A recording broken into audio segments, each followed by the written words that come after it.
Mais on revient d'abord sur les propos racistes tenus par Jean-Paul Guerlain il y a tout juste une semaine sur ce plateau. Son intervention a suscité beaucoup d'émoi. J'ai personnellement présenté mes excuses sur Internet et à l'antenne pour ne pas être intervenu immédiatement.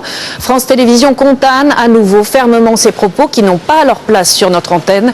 Nous avons tenu à donner la parole à certaines associations antiracistes qui appellent d'ailleurs à une nouvelle mobilisation demain à Paris. Daniel Wolfrom, Marie Cazot. Pas question de réécouter les propos nauséeux de M. Guerlain. Il y a une semaine, il salissait la communauté noire. Depuis, les réactions se multiplient dans la presse comme sur Internet contre le descendant du parfumeur, ancien créateur de parfums de la société Guerlain, même s'il a le jour même présenté ses excuses. Le club Averroès regroupe 350 professionnels des médias chargés précisément de promouvoir la diversité dans la société. M. Guerlain fait partie d'une autre époque. Il ne s'est pas rendu compte que la France avait changé, que la sociologie française avait changé et qu'on ne pouvait plus tenir ce genre de propos, que ce soit sur les Noirs ou que ce soit sur les femmes. Le jour même, France Télévisions avait réagi à ces propos racistes tenus sur son antenne, jugés par le groupe à l'opposé de ses valeurs.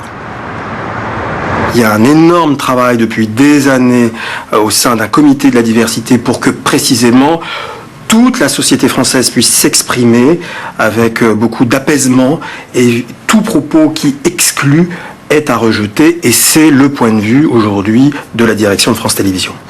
La société Guerlain s'est également désolidarisée des commentaires, je cite, inadmissibles de son ancien employé. Néanmoins, la marque et le groupe LVMH sont actuellement la cible de plusieurs associations, y compris au niveau international.